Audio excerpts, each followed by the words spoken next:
all the people who in some way participated Először is szeretnénk mindenkinek megköszönni, aki valamilyen formában részt vett in the invitation for both of us to be here with you. a meghívásban, hogy itt lehessünk ma veletek. It's a tremendous honor and it's a tremendous privilege for us to be here. Egy óriási nagy kiváltságnak érezzük azt, hogy itt lehetünk. And we really look forward to be here the next couple of days with you. És nagyon várjuk, hogy a következő egy napot veletek töltsük. And so today I've been asked to speak about the life and acts of Desmond Doss. Ma megkértek arra, hogy Desmond Dossnak az életéről és a tetteiről beszéljek. But before we do it, let me do just a short introduction of who is this guy. De mielőtt elkezdenénk, hadd mutatkozzak be, hogy ki is ez a fiú itt. Well, my name is Sebastian Matula. Sebastian Matulának hívnak. My parents are from Hungary. A szüleim Magyarországról származnak. We lived here for about 6 years. Körülbelül 6 évig éltünk itt So I speak Magyarországon. Hungarian, but it's easier for me to speak English. Tehát beszélek magyarul, de könnyebb nekem angolul is beszélni. I was born and raised in Sweden, Svédországban születtem, és aztán ott is nőttem in fel. the concrete jungle of Stockholm. Stockholmnak a beton dzsungelében. And so I'm a city boy. Tehát egy ilyen eléggé ülős fiú voltam. And so we really look forward to be here with you tonight. Nagyon vártuk már azt, hogy itt legyünk ma este veletek. And so let us talk about this guy, Desmond Doss, shall we? De most beszéljünk Desmond Dossról, jó lesz? How many of you know who Desmond Doss is? Let me Hányan see. tudjátok, hogy ki Desmond Doss? Of course, all of us know. That's why we are here. Mindannyian tudjátok, hát azért vagyunk itt. Now, anyone who has somehow seen the life and acts of Desmond Doss, Bárki, aki látta Desmond Dossnak az életét és a tetteit, I think you really think through your own life. azt gondolom, hogy mindannyian átgondoltatok a saját életeteket is. You try to examine your own heart. Megpróbáltuk megvizsgálni a saját szívünket, And you know, the movie and the documentary about Desmond Doss becomes almost as a wake-up call. és Desmond Dossról szóló dokumentumfilm és film szinte egy ilyen ébresztő felhívásként ható. And you ask yourself the question, És azt kérdezed magadtól, would I stand up like him vajon úgy felállnék, mint ő, for the beliefs and the principles that I believe in? azért a hitért és elvekért, amelyikben hiszek? Would I even dare to risk my own life És továbbá, elég merész lennék ahhoz, hogy a saját életemet kockáztassam? for some of the things that I hold dear onto? És néhány olyan dolog, amit igazából kedvesnek érzek a szívemben. Now, if you think about Desmond Doss, Hogyha a Desmond Dossra gondoltok, what is the word that you think would summarize the life of Desmond Doss? mi az a szó, hogy összefoglalna Desmond Dossnak az életét? Can you tell me a word? Tudnád adni egy szót? I know you're not shy. Tudom, hogy nem vagytok szégyenlős. So perseverance? That's loyalty, okay? Szeretet, Love. hűség, hit, önfeláldozás, Self-sacrifice. Perseverance. kitartás. Someone else? Valaki más? Courage. Bátorság. These are some really good summaries. I could hold the presentation. Nagyon összegzés mutatott, is megtarthatnátok az adást.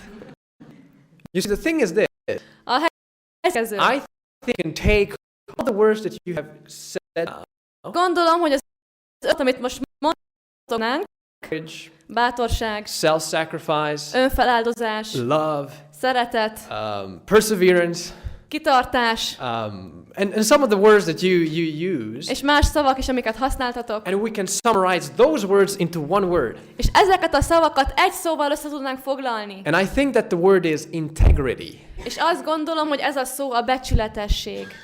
If there is one word that I think we could summarize the life and acts of Desmond Doss, that's the word of integrity. Hogyha van egy szó, amivel össze tudnánk foglalni Desmond Dossnak az életét, akkor az a becsületesség lenne. Now, what does it mean that someone has integrity? Mit jelent az, hogy valaki becsületes? Well, according to the lexicon, A lexikon szerint the word is that, you know, the word integrity means to adhere to moral and ethical principles. a becsületesség szó azt jelenti, hogy ragaszkodni erkölcsi és etikai elvekhez. Soundness of moral character. Az erkölcsi jellem kiválósága. Honesty to oneself. Őszinteség saját magunkkal szemben. And I think that's a pretty good definition, isn't it? És azt gondolom, hogy ez egy nagyon jó meghatározás, nem? Are we honest? Are we being honest of ourselves? Vajon őszinték vagyunk magunkhoz? When we are in difficult situations where we need to make very difficult choices, Amikor nehéz helyzetben vagyunk, és nehéz döntéseket kell hoznunk, are we being honest to ourselves? őszinték vagyunk magunkhoz. Because if we are not honest to ourselves and the ethical and moral principles that we hold dear unto, Mert hogyha nem vagyunk őszinték magunkhoz, és azokhoz az etikai és erkölcsi elvekhez, amelyekhez ragaszkodunk, then obviously the definition of integrity cannot be applied to us. akkor nyilvánvalóan az a definíció, hogy a becsületesség már nem vonatkozik rá. And you know, speaking about integrity, there are some pretty good, what should I say, stories about great people of history. És amikor a becsületességről beszélünk, van néhány nagyon érdekes történet nagy emberekről. They not only thought about integrity, but they lived about integrity. Ők nem csak a becsületességről gondolkodtak, hanem ők élték a becsületességet. Let me give you some of these stories. Hadd mondjak egy néhány ilyen történetet. Throughout his administration, Abraham Lincoln was a president under fire. Abraham Lincoln az államvezetése alatt egy ilyen tűzben égő elnök volt. And especially during the scaring years of the Civil War, És különösen a polgárháború félelmetes évei alatt he was being attacked.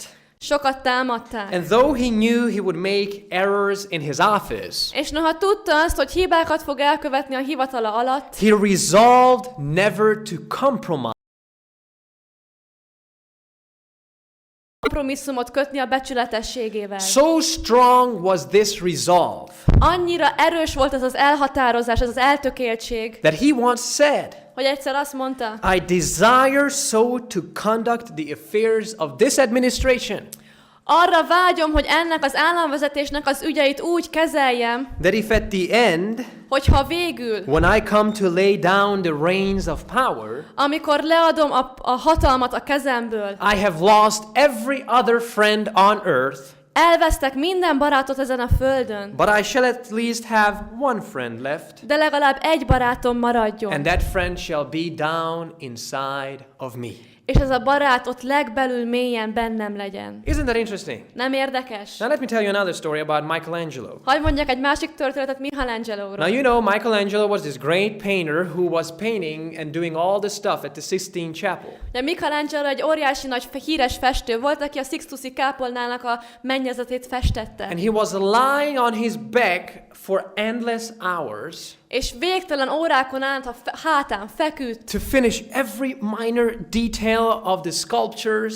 azért, hogy minden egyes apró részletet befejezzen a festményen. And he was doing it with great care. És óriási nagy odafigyeléssel végezte. And a friend of him asked him why he was taking so much time and energy Barátja megkérdezte, hogy miért fektette ennyi időt, meg energiát, doing the stuff with the figure, hogy az a figurákat, ábrázolásokat megcsinálja. because these figures would be viewed from a considerable distance. Mert hát ezeket csak messziről fogják nézni. And the friend said, És a barát azt mondta, after all, végül is, who will notice whether it is perfect or not? ki fogja észrevenni, hogy tökéletese vagy sem? And what do you think Michelangelo replied? És mit gondoltak Michelangelo, hogyan válaszolt? I will. Venni. I am going to see whether that figure has this kind of figure or that kind of figure. Én észre fogom venni, hogy az hogyan néz ki, így vagy úgy. Now, many of us in this room, perhaps, we watch these tremendous stories. Nagyon sokan talán ebben a teremben ezeket a történeteket úgy nézzük, We hear about these people of great integrity. hogy hallunk emberekről, a nagy becsületességükről, And some of us think to ourselves, you know, these people are crazy, they are nuts. és talán azt is gondoljuk, hogy ezek az emberek őrültek. Why would they spend so much energy and time on the minor details? Az apró részletekkel miért foglalkoznak, miért töltenek vele olyan sok időt és energiát? Well, perhaps that's the difference between a Lincoln and a Michelangelo Talán lehet, hogy ez a különbség egy Lincoln és Michelangelo között, and a regular human person. összehasonlítva egy hétköznapi emberrel. You see, and I think we could add Desmond Doss into this group of people with great És integrity. azt gondolom, hogy Desmond Doss is hozzá tudjuk adni az emberek ezen becsületes csoportjához. And he is the great hero of our tonight. És a mai esténknek ugye ő a nagyszerű hőse. Now, you may say, you know, who is this Desmond Doss? You've seen the movie, you've seen the documentary, you don't say that. Ugye mondod, hogy most ki az a Desmondos, hát láttuk a dokumentumfilmet, a filmet. Well, let me give you the short version, shall we? De hagyj mondjam el a rövidített verzióját. The non-Hollywood version. A nem hollywoodi verziót. Now, Desmond Doss was a World War II hero. Desmondos egy második világháborús hős volt, He was an American one. egy amerikai, And like almost everyone else at the time, és mint mindenki más ebben az időben, when the Second World War started, he said, I want to join the army to serve my country. amikor a második világháború elkezdődött, azt mondta, hogy én csatlakozok akarok a hadsereghez, hogy megvédjem az országomat. Now that's quite difficult for us to understand in the 21st century. A 21. században ma ezt eléggé nehéz nekünk megérteni. How someone would actually dare to die for one's own country.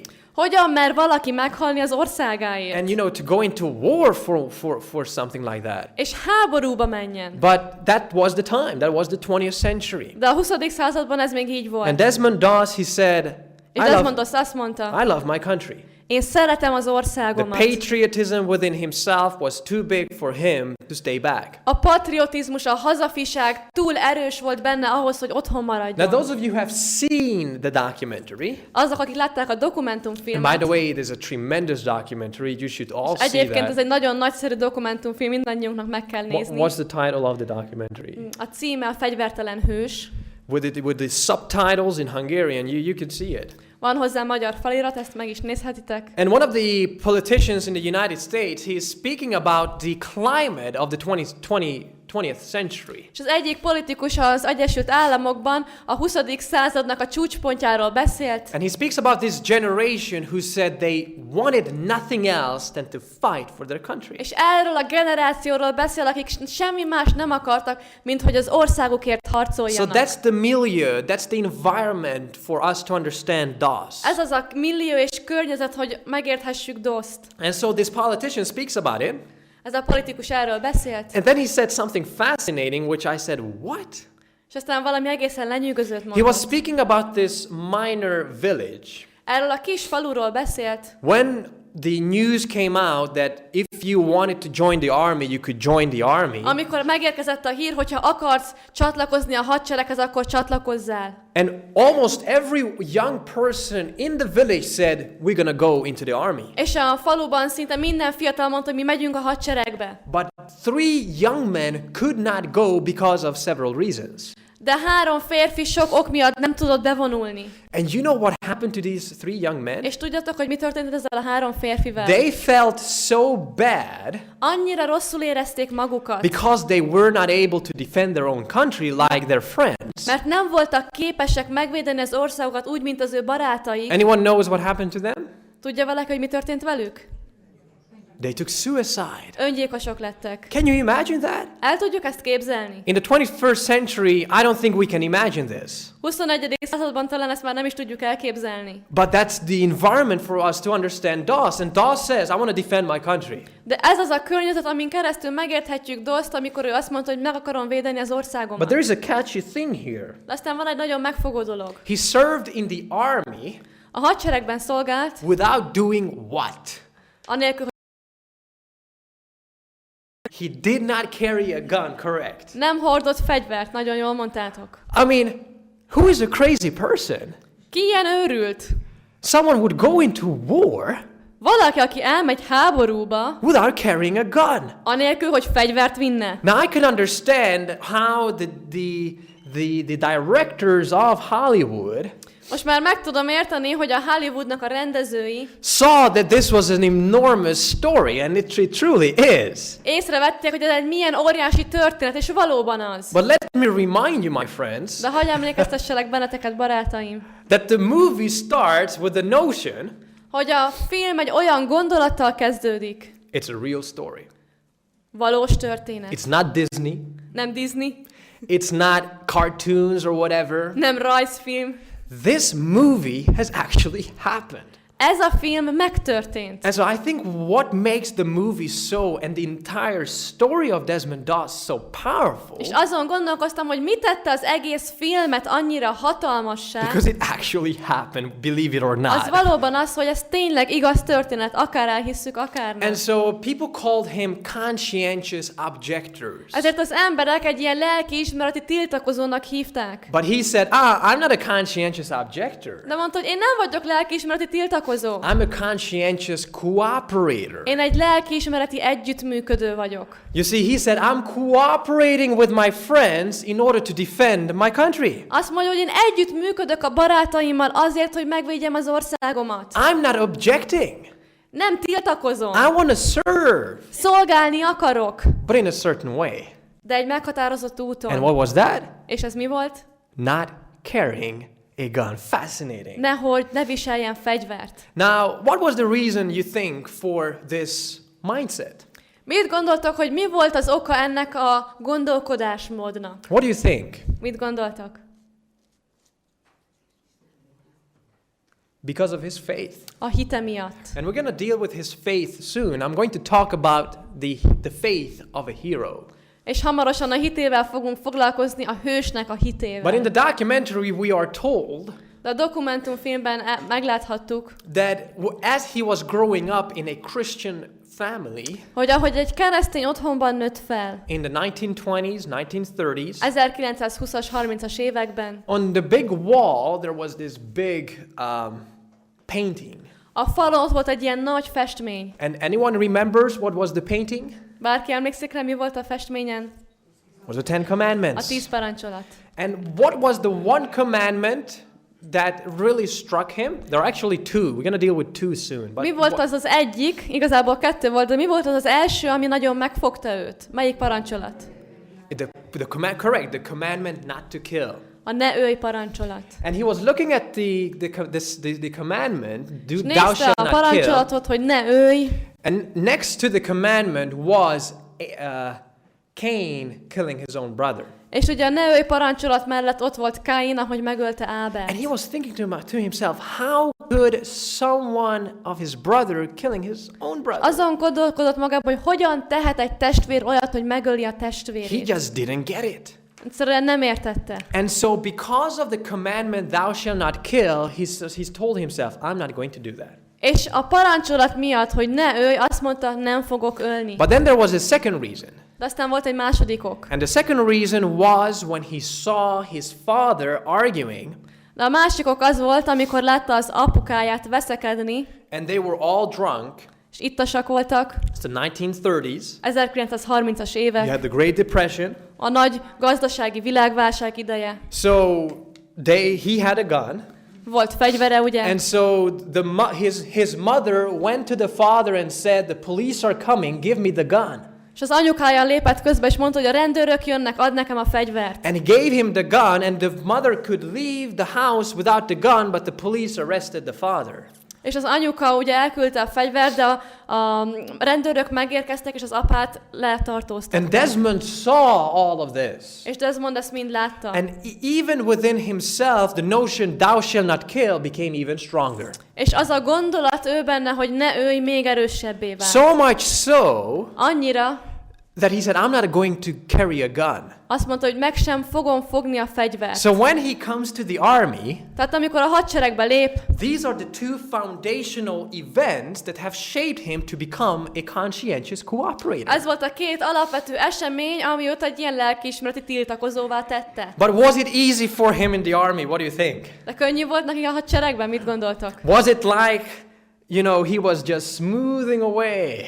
Csak úgy simán ment minden. Oh no, he was mocked by his soldier friends. A katona barátai cikizték. He was mocked by the leaders, by the generals.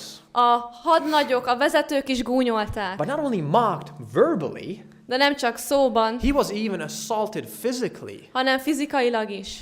And can you understand that, you're supposed to fight as a team? És hát el tudjátok képzelni, hogy hát úgy kéne harcolnotok, mint egy csapat, But here you have an enemy or enemies within the team. de most már ellenségek vannak a csapaton belül. And to perseverance of Desmond Doss to still be there and not go home, I mean, that's És just Desmond Doss amazing. kitartásra, hogy ott maradjon és ne menjen haza. But he did not change. Az olyan erős volt, hogy nem változtatta meg a gondolkodását. And he was keep standing for what he believed in, És továbbra is kiállt amellett, amit hitt. for the principles that made him Desmond Doss. Azok az elvek miatt, amik őt Desmond Dosszá And tették. eventually the leaders and the generals and even some of the soldiers started to respect him. És végül a tábornokok, a vezetők és még néhány katonatárs is elkezdte And so he went tisztelni. into war as a medic.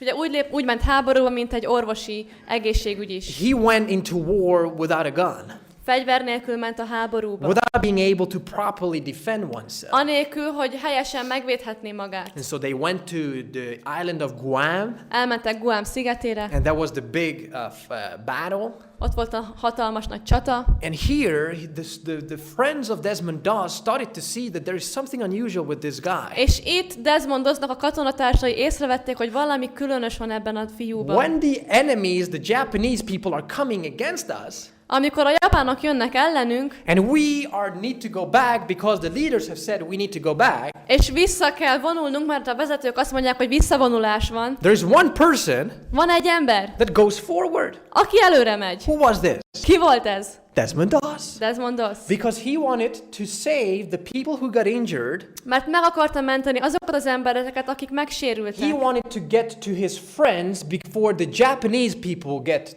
to them. Meg akarta találni a barátait, mielőtt a japánok megtalálják őket. And so here the respect for Desmond Doss is just growing and growing. And És growing. aztán Desmond Doss felé a tisztelet egyre jobban növekedett. And then we come to the battle at island of Okinawa. És aztán elérkezünk az okinawai Some csatához. people call that place the portal of hell on earth. És néhányan ezt a halál, a pokol földjének nevezték. I mean, that's how vicious and bloody the battle was. Ennyire gonosz és véres volt ez a harc. And here at this island, És ezen a szigeten he saved almost 75 people majdnem 75 embert megmentett.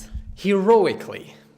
Hősiesen. As everyone was retreating back Ahogy mindenki and visszavonult, the Japanese were coming, és a japánok jöttek, he went and saved people. ő ment és mentette az embereket. But remember that Desmond Doss not only saved American people, De emlékezzetek arra, hogy Desmond Doss nem csak az amerikai embereket mentette meg. he also saved what? And Ő who? kiket mentett még meg? The Japanese A people. japánokat is. Can you imagine that? Hát tudjátok azt képzelni? You are fighting for America, but you are trying to save also the Japanese people. Amerikáért harcolsz, de igazából a japánokat is próbálod megmenteni. And his friends said, És a barátai azt mondták, you know, as the people are coming down, you know, as they were fighting, you saw it. ahogy az emberek ugye jöttek, harcoltak, His friends actually said to Desmond Doss, if you're gonna save one more Japanese person, we're gonna put a bullet in your head. azt mondták, hogy ha még egy japán katonát megmentesz, akkor golyót lövünk a fejedbe. And, you know, we somehow can understand their reaction. És valahogyan meg is tudjuk érteni ezt a reakciót. Because the Japanese people were very vicious. Mert a japánok tényleg rettenetesen gonoszak They were voltak. really vicious. Nagyon gonoszak. But here you have a person, De van itt valaki. and I'm going to reiterate it soon after or at the end of the presentation. I'm going to reiterate it. I'm going to re-say it again. És aztán az előadás végén ezt újra megismétlem, The Desmond Doss hogy Desmond Doss went into war elment háborúba, not to kill people, nem azért, hogy öljön, but to save people. hanem hogy mentsen embereket. And I want you that this thought just really goes into you because this is the faith of Desmond Doss. És azt gondolom, hogy ez a gondolat belehat a szívünkbe, mert ez Desmond Doss hite. But if you are a mortal person like me, De hogyha ilyen halandó ember vagy, mint én, you are going to say, akkor azt fogod mondani, going into the army without a gun, hadseregbe menni fegyver nélkül, that's crazy. ez őrültség. One of Doss's friends actually said, Doss egyik barátja azt mondta, there's the same division as Doss. ugyanabban az osztagban volt, mint Doss. The person who goes to war without carrying a gun Az az ember, aki úgy megy háborúba, hogy nem visz magával fegyvert. needs to have strong faith. Annak az embernek erős hitének kell, hogy legyen. What do you need to have? Mi kell, hogy legyen? strong faith. Erős hit. Now, I can tell you this, that Desmond Doss really had strong faith. Hát megállapíthatjuk, elmondhatom, hogy Desmond Dossnak tényleg nagyon erős hite And volt. the reason for Desmond Doss's integrity És Desmond Doss becsületességének az oka is to be found in his own faith. a hitében gyökeredzett. The reason for his peculiar views on weapons and wars and all of it A különös nézete a fegyverekkel és a háborúkkal kapcsolatban was based upon his faith. az a hitén alapult. Now, I want to use in our presentation tonight another word for faith. Ma este az előadáskor a hit helyett egy másik szót szeretnék használni. I don't have anything wrong with the word faith, Semmi problémám nincsen a hit szóval, but I know that our society has a problem with the word faith. de tudom, hogy a társadalomnak van problémája a hit szóval. Because nowadays people look down on people of faith. Mert ma az emberek lenézik azokat, akik hisznek. You know, people who believe, they are crazy. Azok az emberek, akik hisznek, azokat őrültnek tartják. You know, why should you pray, for instance? Például, miért kéne imádkozni? We have science. Van tudomány. And so that's the kind of mentality that our society has today. Ez az a mentalitás, amit a ma társadalomban megfigyelhető. So when I'm speaking about Doss, Szóval, amikor Dossról beszélek, I'm not necessarily using the word faith here. nem szükségszerűen a hit szót akarom használni, I want to use the word worldview. hanem azt a szót, hogy világnézet. What is the word? Mi ez a szó? Worldview. Világnézet. Now that's a long word, isn't it? Ez egy hosszú szó, nem? But it's an easy concept. De nagyon egyszerű megérteni. What is a worldview? Mi egy világnézet? It's faith, correct. Hit, igen, nagyon jó. But through your worldview, you view the world. A világnézeteden keresztül nézed a világot. And there are two types of worldviews. És kétfajta világnézet van. There is the intellectual one, Van egy intellektuális világnézet, and then there is the practical worldview.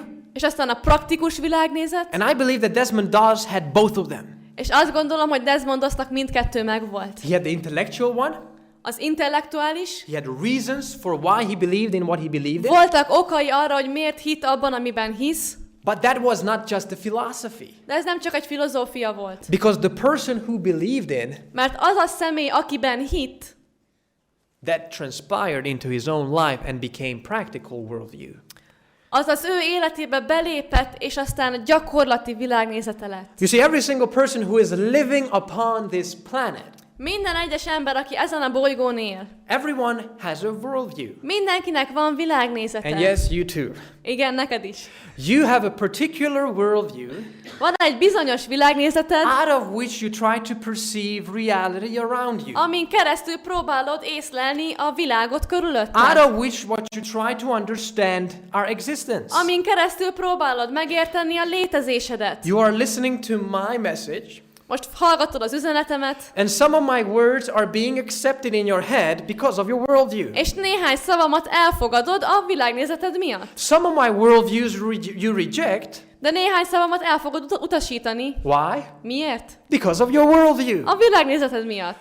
All of us have particular glasses, Mindannyiatoknak van egy meghatározott szemüvegetek. and when you put that glass on, És amikor ezt a szemüveget felveszed, you see, you see, this is reality. azt mondod, hát ez a valóság. But then you take off the glasses, De aztán leveszed a szemüveget, and you put the other glasses on, egy másik another szemüveget worldview, veszel fel, egy másik and you világnézetet, say, that's interesting. azt mondod, hát ez tényleg érdekes. I never saw reality as Hát it a is valóságot now. még sose láttam így. There are certain worldviews all around us. Körülöttünk mindenféle világnézetek vannak. And the question is, which kérdés az, worldview should we accept? Melyik világnézetet fogadjuk el? I don't want to become too complicating now. Nem akarok túl komplikáltá So válni, please forgive me. szóval bocsássatok meg. But you see, when the Enlightenment started in the 17 and 1800s, De amikor az 1700-as, 1800-as években a felvilágosodás zajlott, the notion of how we perceive reality a gondolat, hogy hogyan észleljük a valóságot, was clear as never before. olyan tiszta volt, mint soha azelőtt. You come to the fact, Megnézted a tényeket, the fact points back to you, a tények visszahatottak, that's it. és ennyi. The truth is the truth, Az igazság, the error is the error, a hamisság, that's it. ennyi. But then we come to the 20th century, De aztán elérkezünk a 20. századba, and I think that that's a pretty good concept which people of scholars and philosophers came with. és azt gondolom, hogy egy nagyon jó gondolattal jöttek a tudósok és a filozófusok, And that not only is the fact pointing back to you, és most már a tények nem csak visszahatnak te rád, all of us have some kind of baggage. hanem mindannyiunknak van valamilyen táskája. All of us have some kind of glasses upon us. Mindannyiunknak van valamilyen szemüvege. Cultural, Kulturális, philosophical, filozófiai, religious, vallási, political, politikai, economical. We could continue gazdasági, on és and aztán on. folytathatnánk. So you come with these glasses to the fact, Szóval ezekkel a szemüvegekkel jössz a tényekhez, and in a sense, already before you come to the fact, you kind of have made up your own mind. és igazából mielőtt már a tényekhez érnél, már el is döntötted, hogy hogyan nézed. Why? Miért? Because you have the glasses on. Mert rajtad van a szemüveg. The question is A kérdés az, everything right?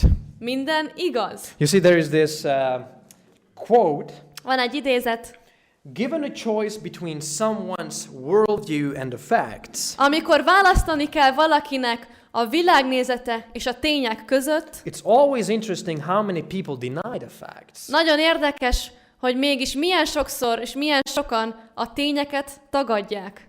The reason why this is interesting, Azok, hogy ez miért érdekes, and I have sort of understood it in university, és az egyetemen ezt már kezdtem megérteni, that I don't know much. nem tudok túl sokat, I know very little. elég keveset tudok.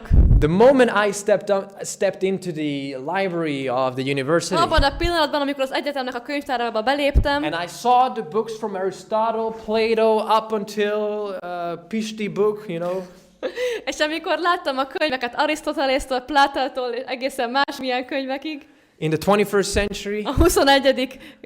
Században, I understood. I know very little. megértettem, hogy nagyon kicsit tudok. Because out of these thousands of books, I perhaps Ebből a read több one or two ezer or three or four. könyvből talán csak 3, 4, 5-öt olvastam. When we speak about worldview, Amikor a világnézetről beszélünk, we need to have one thing particularly in mind, akkor egy dolog biztosan ott van az agyunkban, and that is this.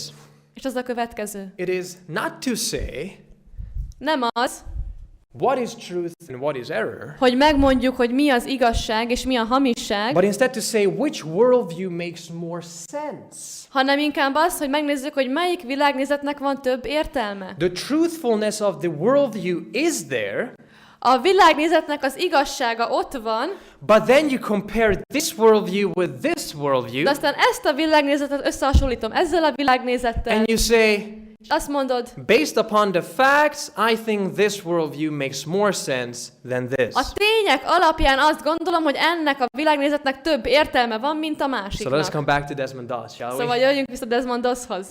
You see, the life of Desmond Doss and the principle for which he stood for, Desmond Doss élete és azok az elvek, amelyek mellett kiállt, worldview is the key here. a világnézet a kulcs itt. We could say that the engine and the foundation for Desmond Doss's life Láthatjuk azt, hogy Desmond Doss életének a mozgató rugója is his faith.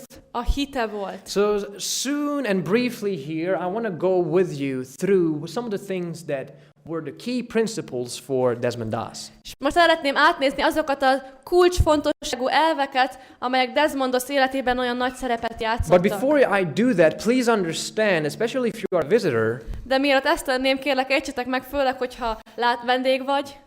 I don't want to run over you with this message. Nem szeretném rád erőltetni az üzenetet. My message and our intention for this meeting Az én üzenetem és a szándékom ezzel az előadással is not to change your mind. nem az, hogy most megváltoztassam a gondolkodásmódodat, It is instead to give you an alternative. hanem az, hogy egy alternatívát mutassak. That this is also a kind of reality which many people have lived by, and including Desmond Doss. Hanem, hogy ez is egyfajta valóság, amit nagyon sok ember megél és elfogadott, úgy, mint Desmond Doss. I'm saying this because people in our society today in the Western world, Ezt azért mondom, mert a mai társadalomban, a nyugati világban they look at faith and spirituality and religion with a skewed eye, you know. az emberek a hitre, a vallásosságra egy ilyen ferde szemmel néznek. You know, they are very suspicious. Nagyon gyanakodóak. But you don't need to suspicious because I'm not hiding anything. De nem kell gyanakodnod, takargatódnotok, mert sem takargatok. What we are interested here is simply to explore his worldview. Ami bennünket most érdekel, az egyszerűen annyi, hogy fedezzük fel az ő To világnézetét. describe what it actually was. Nézzük meg, hogy miről szólt. I am myself adhering to this worldview.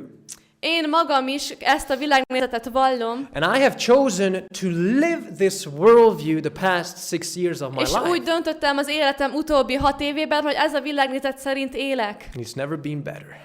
És sose volt jobb ettől. But you see, as we continue to speak, don't feel forced at all. De ahogy folytatjuk az előadást, senki se érezze magát kényszerítve. So relax, Tehát relaxáljatok, sit back, dőljetek hátra, let us have, as the British say, legyen egy, mint a britek mondják, jolly good time. egy igazán kellemes időtöltésünk. And you know, let's explore the dynamics of his worldview. És nézzük meg az ő világnézetének a mozgatórugóit. Now, as I said, Das's integrity is to be found in his faith. Ahogy mondtam, Dosznak a becsületessége a hitében gyökeredzett. And Das was a Christian, És Dosz keresztény volt. but not just any particular Christian. De nem csak akármilyen keresztény. He was a Bible-believing Christian, Egy Bibliában hívő keresztény and the volt. Bible was the foundation for his worldview, we could És a say. Biblia volt az alapja az ő világnézetének. And he was a Seventh-day Adventist Christian. És egy heted napot ünneplő adventista keresztény volt. And you see, within this name, És ebben a névben Seventh-day Adventist, hetednapi adventista, I'm a Seventh-day Adventist. én is hetednapi adventista vagyok.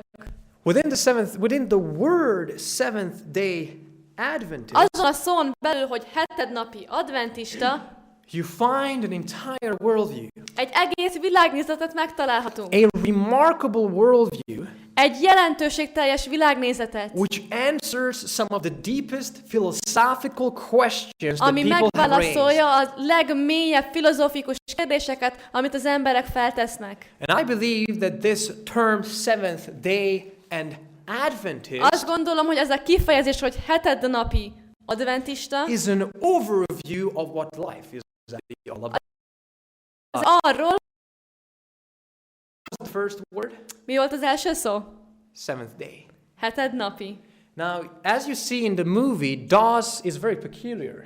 Ahogy láttátok a filmet, Dosz nagyon különleges. Not only is he not carrying a gun, Nem csak, hogy nem visel fegyvert, but he's also keeping the seventh day Sabbath. de még a hetedik napi szombatot is megtartja. Now, why is he keeping the seventh day Sabbath? Miért tartja meg a hetedik napi szombatot? You remember the painting? Emlékeztek a festményre? We had thou shalt not kill Ott volt, commandment, hogy ne ölj parancsolat, but there was also the commandment that every seventh day, de volt egy parancsolat, hogy a minden hetedik napon, on Saturday, szombaton you should rest. pihenjél. And Dawes took this pretty significantly. És Dosz ezt jelentőségteljesen elsajátotta. And even when he went into the army, És amikor még a hadseregbe bevonult, he said, the commandment says, I'm not supposed to work, I'm supposed to rest. azt mondta, a parancsolat úgy szól, hogy ne dolgozzak, szóval akkor pihenni And he fogok. was mocked for this. És még ezért is gúnyolták. But you see, if there is one thing that our society needs, De van valami, amire a társadalmunknak szüksége in van. this constant stress, Ebben az állandó stresszben, in all the pressure that we got from our university, nyomást érzünk. all of us meant to Még parancsolatban az pihen, I am most pihen. Advent answers the question. A kérdést válaszolták. Many people are nervous for where the world is headed, Nagyon sok ember ideges amiatt, hogy merre tartunk. especially with Donald Trump. Különösen Donald Trumpal. And people don't understand where things are headed. Az emberek nem értik, hogy merre tart a világ, merre mennek a dolgok. But the word Adventist De az a szó, hogy adventista. portrays a beautiful idea. Egy gyönyörű gondolatot fest meg, While Eden is gone, hogy noha az Éden az elveszett, soon Eden will be restored. hamarosan Édent That helyreállítják. perfect creation, A tökéletes teremtésben, which was in the beginning, ami a kezdetben ott volt, will be restored again helyreállításra kerül, when Jesus comes back the second time. amikor Jézus eljön másodjára. And so this is the worldview that encapsulates all the big questions of life. Ez az a világnézet, ami a világ nagy kérdés magába Ez a két sentence may have not raised the question. generáció fel. But the current De a most generation wrong is. nem is tudjuk, hogy mi a helyes meg a helytelen. You know, scholars are saying that we are living in something that they call post-truth era. A tudósok azt mondják, hogy egy olyan korszakban élünk, amit az igazság utáni korszaknak neveztek el. You have your truth. Neked is van igazságod. I have my truth. Nekem is megvan a saját Let us igazságom. discover our meaningful life somehow. Valahogyan próbáljuk felfedezni az értelemmel teli életünket. And so while our generation may not necessarily question the meaning of life, És noha az én generációm talán nem az életet kérdőjelezi meg, we have sort of abandoned that idea. de mégis ezt a gondolatot már kezdtük figyelmen kívül But hagyni. because we have abandoned it, De mivel ezt elhagytuk, there is figyelmen this kívül hagytuk, emptiness.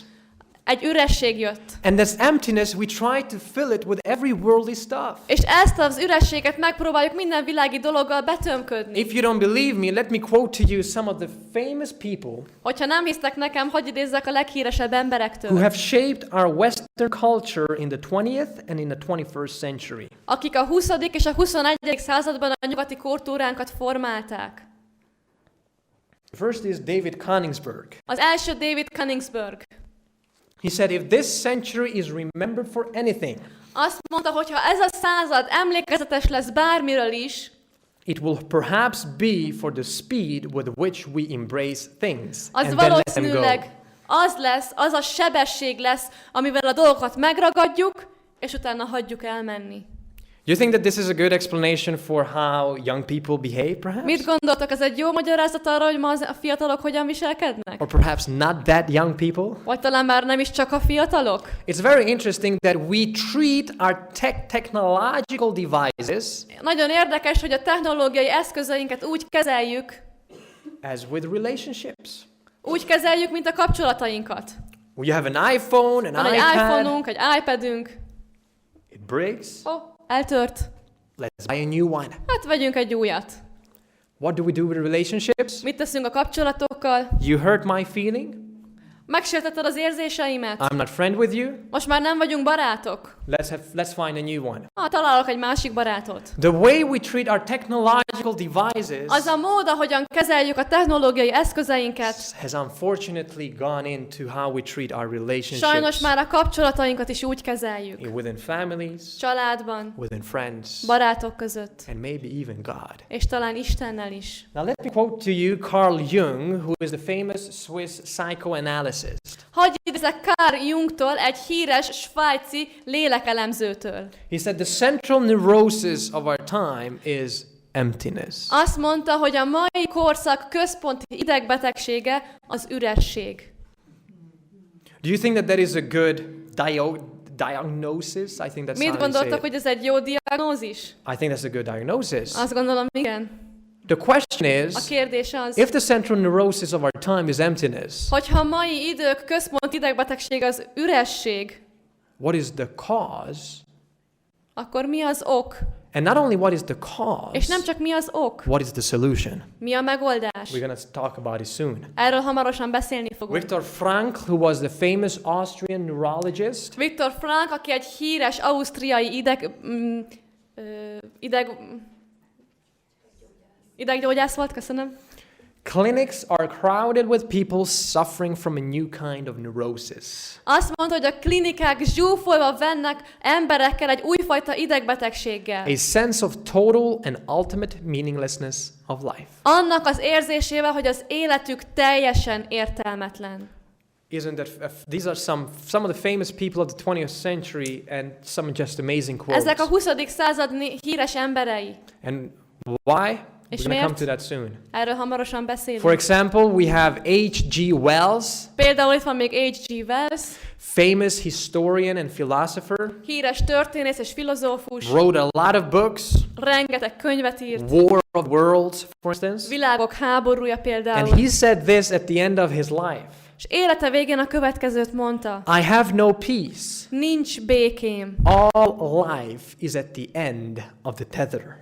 És egy angol kifejezés, ami azt jelenti, nincs békém, nincs türelmem, az életemnek vége.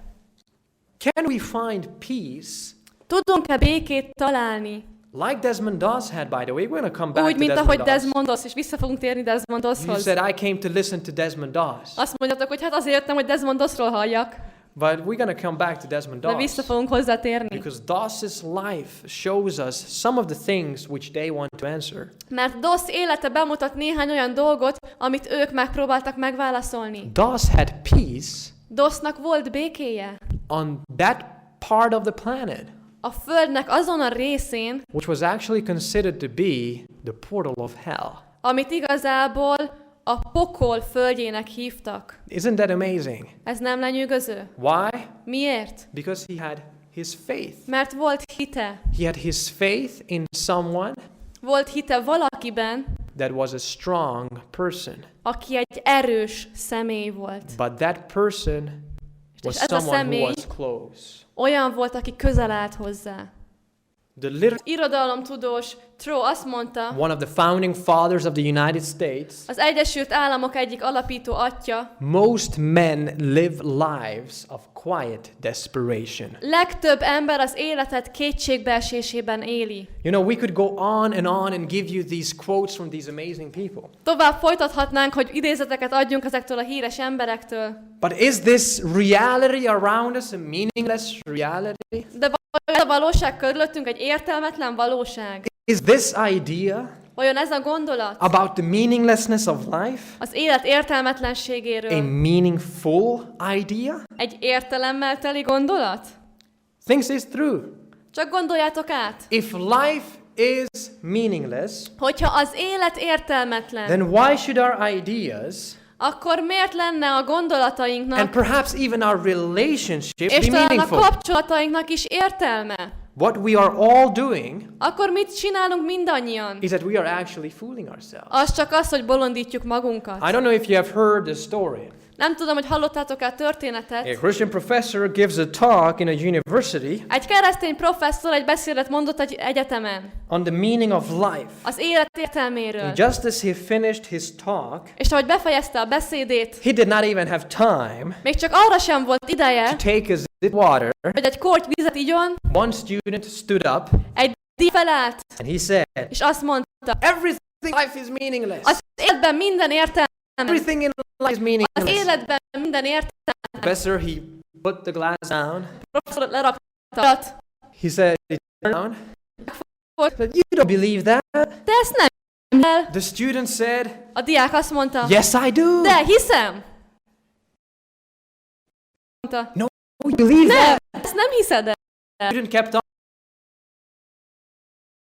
Megette. Yes, I do. De én ezt így hiszem. Yes, I do. De én ezt így I hiszem. do believe that life is meaningless. Azt hiszem, hogy az élet értelmetlen. True story, by the way. Igaz történet egyébként. The professor asked him, A professzor megkérdezte tőle. very wisely, Nagyon bölcs ember volt. say it again. Mondd még egyszer. And the student said, És a diák azt mondta. life is meaningless. Az élet értelmetlen. And then the professor said, És aztán a professzor azt mondta. I assume Én azt feltételezem, that you assume hogy te azt feltételezed, that what you just said hogy amit most mondtál, is meaningful. az értelemmel teli értelmes. If what you have said is Hogyha- meaningful, Hogyha az, amit te most mondtál, az értelmes, then everything is not meaningless. akkor nem mondhatjuk azt, hogy minden értelmetlen. But if everything in life is meaningless, De hogyha az életben minden értelmetlen, then what you just have said to me akkor az, amit most nekem mondtál, is meaningless too. az szintén értelmetlen. So you have basically said nothing? Szóval igazából nem mondtál semmit, You can sit down. leülhetsz. I perhaps would not have said the last part of what he said, Valószínűleg én az utolsó részét nem mondtam volna, but I think he is right. de azt gondolom, hogy igaza van. And you see a society like ours, Egy olyan társadalom, társadalom, mint a miénk, and not culture like ours, és olyan kultúra, mint a miénk, which has adopted a worldview ami egy olyan világnézetet fogadott el, based upon the philosophical presuppositions ami filozófiai előfeltevéseken nyugszik, that life itself is only an accident, olyanokon, hogy az élet az csak egy véletlen eredménye, an unintended, egy unplanned tervezetlen, something. egy szándék nélküli valami. We can do with people whatever we Az want. emberekkel azt csinálhatunk, amit akarunk. We will eventually not have a culture at all, A végén már kultúránk sem lesz, but a culture of ruin and hanem a downfall. rombolás, a hanyatlás kultúrája. It was Thomas Paine who said, Thomas Paine volt, aki azt mondta, what we obtain too cheap, amit túl olcsón szerzünk meg, we esteem too lightly. azt túl kevésre értékeljük. Let me read it again. Hadd mondjam még egyszer. What we obtain too cheap, Amit túl olcsón szerzünk meg, we esteem too lightly. azt túl kevésre értékeljük. Is that how we see life? Vajon így nézzük az életet? Is that how we see our society? Így nézzük a társadalmat? Or perhaps is this how society looks at life itself? Vagy a társadalom így néz magára az életre? How much do we value life? Mennyire értékeljük az életet? How much do we value others? Mennyire értékelünk másokat? How much do we value those who we actually love? Mennyire értékeljük azokat, akiket szeretünk? Because we take life for granted. Mert az életet olyan magától értetődőnek But as a vesszük. matter of fact, Minden is a gift. Ain't too cheap.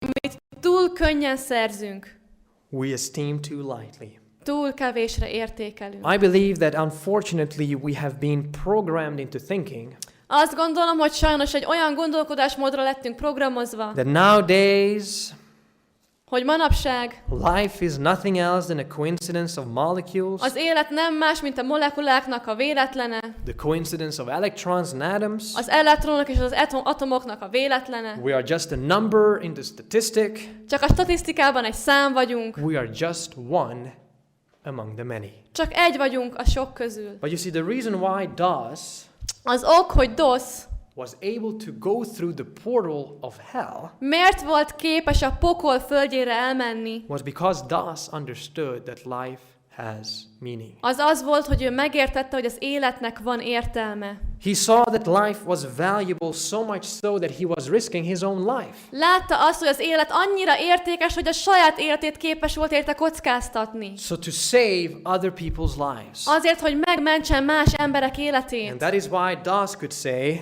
És ezért mondhatta DOS azt, he went to war, elment háborúba, not to kill people, nem azért, hogy öljön embereket, but to save people. hanem hogy mentsen And my embereket. ladies and gentlemen, this Hölgyeim és uraim, evening, ma este I believe that the antidote to our desperate journey in finding meaning azt gondolom, hogy az ellenszere annak az elkeseredett utazásnak, amikor az értelmet próbáljuk megtalálni in this life, ebben az életben, amidst our civilization's tragical instant self-gratification, egy olyan civilizációban, aminek a közepén az önkielégítés és az örömök keresése van, is the antidote, the persevere faith of DOS, erre a civilizációra az ellenszer az DOS-nak a hite, found in the transcendent cause of a compassionate creator amit egy transzcendes okban, egy irgalmas szerető teremtőben talált who meg. actually cared.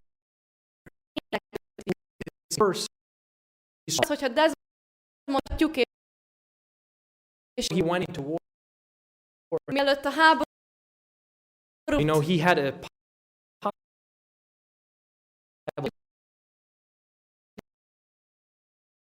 inspiráció az ő hősies tetteire. These were some of his favorite verses from the Bible. A kedvenc igéversei a Bibliában, Proverbs chapter 3.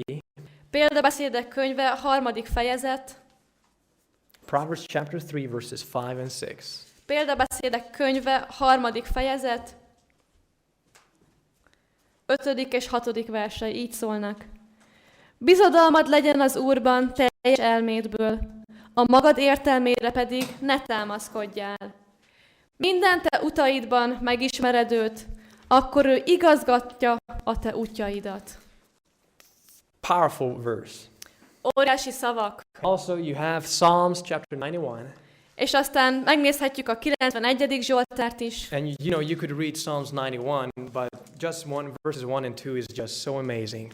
Az egész Zsoltárt elolvashatnánk, de az első 2 vers is már óriási, lenyűgöző. And he was taking these promises to the heavenly bank. És ezeket az ígéreteket fogta és elvitte a mennyei bankba. And he said, Lord, you promised me. És azt mondta, Uram, te ezt megígérted nekem. He said, Azt mondta, aki a felségesnek rejtekében lakozik, a mindenhatónak árnyékában nyugosztik az. Azt mondom az Úrnak, én oltalmam, váram, Istenem, ő benne bízom. And you can also read when people are falling on the right side and on the left side in the same chapter.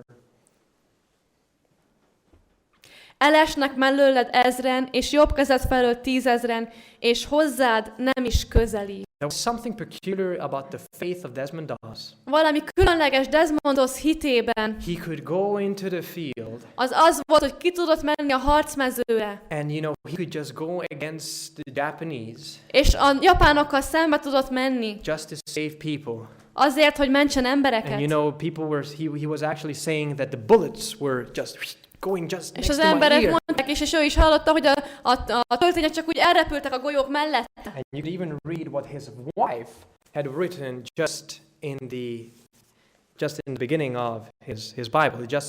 This is not Doss' Bible, by the way. This is mine. Egyébként nem Dossnak a Biblia, ez az enyém. So this is not Holy Bible. Szóval ez It is a Holy Bible, but it's not Desmond Doss' Bible. Szóval ez nem az a fajta Desmond Doss-os Biblia, Szent Biblia, de Szent Biblia. És Desmond Dossnak a Bibliájában a felesége egy nagyon szép útravalót írt. Legkedvesebb Desmondom, ahogy olvasod és tanulmányozod Isten igéjének drága ígéreteit ebben a kis Bibliában, az adjon neked erőt, bármilyen próbákkal is kerül szembe. Istenbe vetett hited hozzon megnyugvást és békét a szívedbe, hogy soha ne légy szomorú vagy magányos, bármilyen sötétnek is tűnik az utad. Ha nem találkoznánk többet itt a földön, az a boldog bizonyosságunk van, hogy a mennyben újra találkozunk. Adja az Isten, hogy az ő kegyelméből mindketten ott lehessünk. Szerető feleséged, Dorothy. Now these are some pretty fascinating words.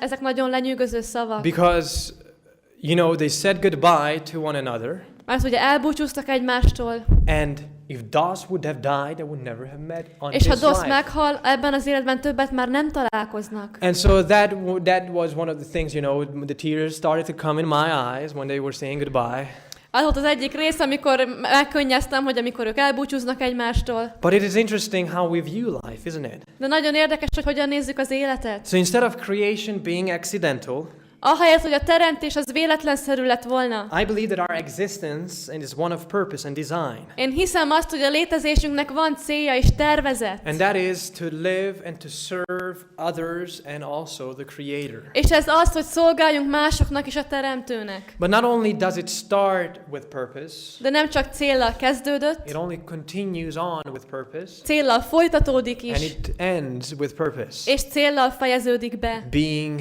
the advent of Jesus Christ, Jézus Krisztus adventjével, where He will restore His everlasting kingdom of love. amikor az ő örökkévaló szeretetének a királyságát helyreállítja. We could say that will be the happy ending. Mondhatjuk, hogy az lesz a happy end, a boldog vég. Now I know it is hard to imagine, Tudom, hogy nehéz elképzelni. especially with someone who is coming with another worldview. Különösen valaki olyannak, aki egy másmilyen világnézettel jött. But I believe that what makes this worldview, which I have described now, convincing, De úgy gondolom, hogy ami meggyőzővé teszi ezt a világnézetet, is that the meaning of life not only has to do with the event of creation, hogy az élet értelmének nem csak a teremtéshez van köze, but also at the event of the cross. hanem a kereszt esemény. Was to read that each one of you are so precious in God's eyes. A keresztény világnézet azt mondja, hogy mindannyian annyira értékesek vagytok Isten So szemében. much so that the creator of the universe was willing to die just for you. Annyira értékesek, hogy az univerzumnak a teremtője kész volt arra, hogy meghaljon értetek. So that if you may believe in him, you may have eternal life and be with him forever. Hogy az, hogyha hiszel benne, örök életed lehessen. And so we read that if only one person would have accepted Jesus on this planet, Jesus would have come. És olvashatjuk azt, hogy ha a földön csak egy ember élt volna, Jézus ő érte és eljött volna. But it's not enough with the cross. De nem csak keresztről van szó, It's also the event of the resurrection. a feltámadás eseményéről is. Because the event of the resurrection tells us Mert a feltámadás elmondja nekünk, that Jesus is not a dead savior. hogy Jézus nem egy halott megváltó, Jesus is a living savior. hanem ő egy élő megváltó. You see, there are many people who have sought to become gods, Nagyon sok ember próbál Isten lenni, but only one God has sought to become human. de csak egy Isten akart ember lenni. And you see, when we see that, És amikor ezt and when láthatjuk, we realize that, és amikor ezt felismerjük, and we see that Jesus is indeed resurrected, és látjuk azt, hogy Jézus valóban feltámadt, we can say with the Apostle Paul, akkor Pál apostolal együtt elmondhatjuk: O death, where is thy sting? Ó halál, hol a te fullánkod? O grave, where is thy victory? Ó sír, hol a te diadalmad? You see, the Christian worldview tells us A keresztény világnézet azt mondja that nekünk, unfortunately death does exist, és sajnos a halál valóban létezik, but death is not the end. de a halál nem az utolsó. Death is not the end word. A halál nem az utolsó szó. Life is the eternal picture here. Az élet az örökkévaló kép. And that is why there is this fascinating quote. És ezért olyan lenyűgöző a következő idézet. Death is not extinguishing the light from the Christian. A halál nem oltja el a fényt a keresztény életében. It is putting out the lamp because the dawn has come. Csak lekapcsolja a lámpát, mert a hajnal már eljött. Let me read it again. Hadd olvassam még egyszer. Death is not extinguishing the light from the Christian. A halál nem oltja ki a fényt a keresztény életében. It is putting out the lamp because the dawn has come. Csak leoltja a lámpát, mert a hajnal már So according to eljött. the Christian worldview, Tehát a keresztény világnézet szerint death is not to be feared a haláltól nem kell félni, because the life mert az élet, and the source of all life és az minden életnek a forrása, has already conquered death. az már legyőzte a halált. Death has already lost. A halál már vesztett. And so with these words, I want to land our airplane somehow. Szóval ezekkel a szavakkal szeretném a repülőnket most landoltatni. There was a man by the name of Bertrand Russell. Volt egy férfi, akit Bertrand Russellnak He hívtak. was born into a Christian home and taught to believe in God. Keresztény otthonba született, és arra tanították, hogy higgyen But Istenben. he rejected his training and became an outspoken atheist. De visszautasított valahol a szíve az ő oldás. The one who created Valaki, aki megteremtett, and the one who redeemed aki megváltott, and the one who is coming back. és aki újra visszajön. And you see this kind of understanding of life being valuable És ez a felfogás, amikor látjuk, hogy az élet értékes, through the events of the creation, a teremtés eseményein keresztül, through the cross, a kereszten át, the resurrection, a feltámadáson, and the second coming. és a második eljövetelig. So many Christians have decided to change lives in this world. Hogy megpróbál úgy tört, hogy változtatja a világon. Luther King Jr., Martin Luther King Jr., Mother Teresa. Teresa, Think about it. hogyha csak Life doesn't have any meaning. az életnek What is the difference a különbség az anya, and if there Martin Luther William Wilberforce, was campaigning for the abolition of the slavery in Britain, aki Nagy-Britanniában a rabszolgaság eltörléséért küzdött. not to mention the fields of science and medicine. És nem is említjük a tudományos, az orvostudománynak a területét. Nicolaus Copernicus, Nikolaus Kopernikus, Johannes Kepler, Johannes Kepler, Isaac Newton, Isaac Newton, Blaise Pascal, Blaise all Pascal, God-fearing people. mind Isten hívő emberek And voltak. also the field of art, És ugyanúgy a művészet földje. Johannes Sebastian Bach, Sebastian Bach, Michelangelo, Michelangelo, George Frederick Handel, Handel, Rembrandt, Rembrandt, and so many other és God-fearing olyan Christians. sok más Istenben hívő ember. And no, I did not forget him, És igen, nem felejtettem el őt sem, Desmond Doss. Desmond Doss. Let this quote become an inspiration to you as we are ending our presentation. A következő idézet hagy váljon egy inspirációvá számotokra, hogy az előadásunkat most befejezzük. The greatest want of the world is the one of men. A világnak Men who will not be bought or sold. akiket nem lehet megvenni vagy eladni. Men who in their inmost souls are true and honest. Olyanok, akik a lelkük legmélyéig igazak és becsületesek. Men who do not fear to call sin by its right name. Emberek, akik nem félnek a bűnt nevén nevezni. Men whose conscience is as true to duty as the needle to the pole. Emberek, akiknek a lelkiismerete olyan pontosan teljesíti a kötelességét, mint ahogy az iránytű mutatja az északi pólust. Men who will stand for the right, though the heavens fall. Emberek, akik kiállnak az igazság mellett, szakadjon bár az So in ég. conclusion, my ladies and gentlemen, Tehát összegzésként, hölgyeim és uraim, in these frightening times when society is falling apart, ezekben a nehéz időkben, ijesztő időkben, amikor úgy tűnik, hogy a társadalom összeomlik, and there seems to be no light in the tunnel, és úgy tűnik, hogy már nincs fény a városban. the story of Desmond Doss tells me Desmondos története azt mondja that nekem, we are in dire need of many new Dosses. hogy óriási szükségünk van sok új doszra. Not Dosses in the 20th century, but many new Dosses in 2017. Nem csak a 20. században, hanem a 2017-ben is szükségünk van dosszokra, Who will be true to their integrity, akik hűségesek a to becsületességükben, their consciences, az lelkiismeretükben and their principles. és az elveikben. But not only are we in need of that new Desmond Dosses, De nem csak, hogy szükségünk van ilyen új Desmond dosszokra, we are also in need of the faith of Desmond Doss szükségünk van Desmondos hitére is, that propels us to live out the principles of everlasting unselfish love, ami szárnyra kelt bennünket, hogy az örökkévaló önzetlen szeretetben élhessünk, for the service of others. és másoknak szolgáljunk. And as we are dipping from Doss's source of service, És ahogy Doss szolgálatának a forrásából merítünk, the faith of Jesus Christ, Jézus Krisztus hitéből, then we will realize akkor felismerjük, that He is the real conscientious objector. hogy ő az igazi lelkiismereti tiltakozó, Or perhaps we could say the real conscientious cooperator, vagy inkább mondhatnánk, hogy az igazi lelkiismereti együttműködő, who is the real hero aki az igazi hős, without a gun.